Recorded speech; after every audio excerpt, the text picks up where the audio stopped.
All right, Scar Nation community, we back again, baby. And I am a year and a half clean. One thing about me, I don't even remember my clean date. I know a lot of people love to keep up with their clean dates.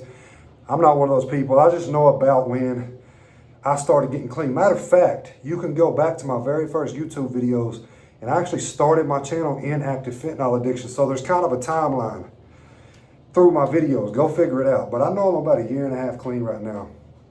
And I kind of just want to talk about some of the things I've learned in my recovery that can maybe help you out in your recovery. From somebody that's a year and a half clean from fentanyl, I got a few things to say. I got some tips I can give. And to start off, in the beginning, always the hardest.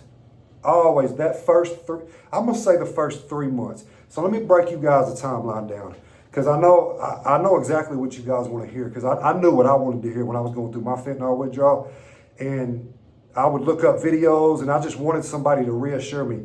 So that's what I'm gonna do. The first week was absolute hell. Absolute hell. The second week, it wasn't much better, but matter of fact, it was better. It was a lot better than the first week. Still sucked. The third week, I was kind of like getting my emotions back. Everything was I was feeling decent.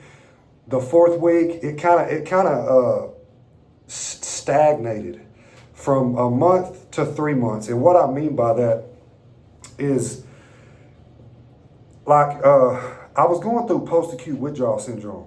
If you know what that is, pause, post-acute withdrawal syndrome. So about a month into my withdrawals, I was feeling decent. I was feeling good. In the mornings was always hard. Still is sometimes, you know. The mornings are just, sometimes you just drag ass in the mornings. That's really normal. But I remember the mornings was always the hardest for me. Always getting up, getting going, getting motivated. There for about 3 months, I didn't really want to get out of bed. I couldn't find much motivation to get out of bed, but I would get up.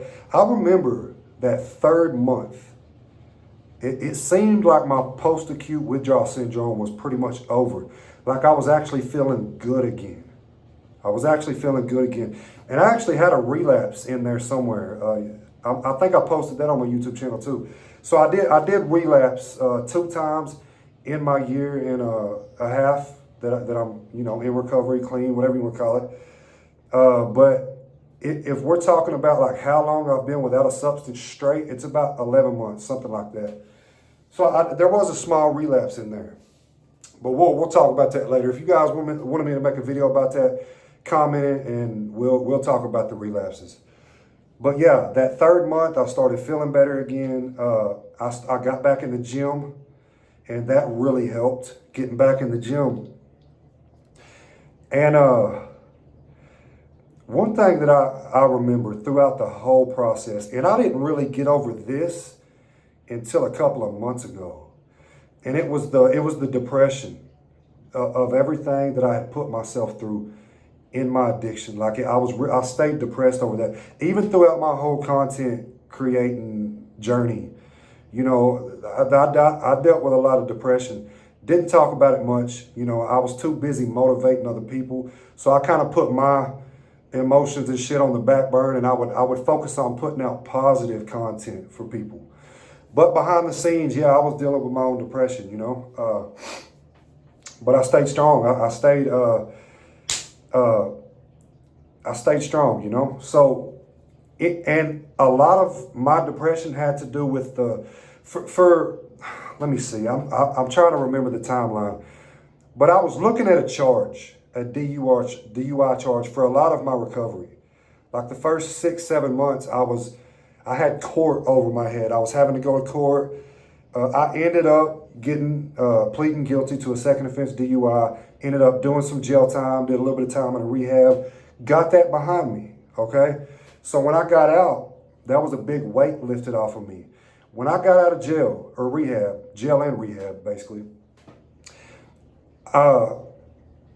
I was still trying to find out really what I wanted to do with my life. Like I knew I wanted to pursue the content still. I will always do this. I'll never stop the content. So that's what I did. You know, I moved in with the girlfriend I had at the time. That didn't last very long, like a month. I started working at a job. I ended up moving back with family in the Nashville, Tennessee area. And that's when I started trying to find myself, right? I started trying to kind of find myself. I was still lost. So guys, it takes a while to like really find happiness and purpose again after your addiction. You know, you just got to stay strong and stay consistent and recover. Scar Nation. If you want to pick you up one of these shirts, I'll leave a link in the description to my merch shop. We do got the Scar Nation t-shirts, stay consistent and recover. But yeah, it takes you a minute to find your purpose. So it wasn't like a couple of months ago, I didn't really find my true purpose. Hold on, let me rephrase that. I knew what my purpose was, but becoming content and happy with kind of the position I'm in life, I didn't really reach that point until about 2-3 months ago. So, you know, my first year of sobriety was a battle. You know, it was a battle trying to find myself, kind of not knowing really where anything was going. Like, but you know, I got in the gym really hard a couple months ago. Like I was in the gym the whole time, but I would have little times where I would slack off and, you know, just lose motivation. And it was like a consistent thing. Like I would go hard for a couple weeks. I'd take a couple weeks off. I'd go hard for a couple weeks. So a couple of months ago, I started getting real consistent with it. I could see my future clearer and clearer now. And just the hard work paid off, man. That's basically what I'm getting at in this video. Your hard work is going to pay off, but you got to go through the storm. You got to earn this shit. You got to fight. You got to get through it. And you will find your purpose. You will find your happiness again. You will find it. Just don't give up. Don't go back to the drugs, because that is going to ensure that you never find it. Guys, we know what's down that road. We already know. A bunch of pain, bunch of agony, you know, death, jail, misery. So go through a little bit of misery in your recovery to get to true happiness. And guys, you got to put the work in to get that. If anybody tells you recovery is easy, they're lying to you. Recovery is not easy. You got to put the work in, but the work is worth it. So I'm 1.5 years clean from fentanyl, guys. I did it. And I'm at a point in my life now where I can truly say that I'm good. I'm good without substances. I don't need it. I can come into this gym and get this natural high. You know, I can manage without it. And this is actually the longest really in my life since I was 15 years old that I've actually went without substances, without anything. In my life right now, this is the longest I've ever been without alcohol, any drug, anything.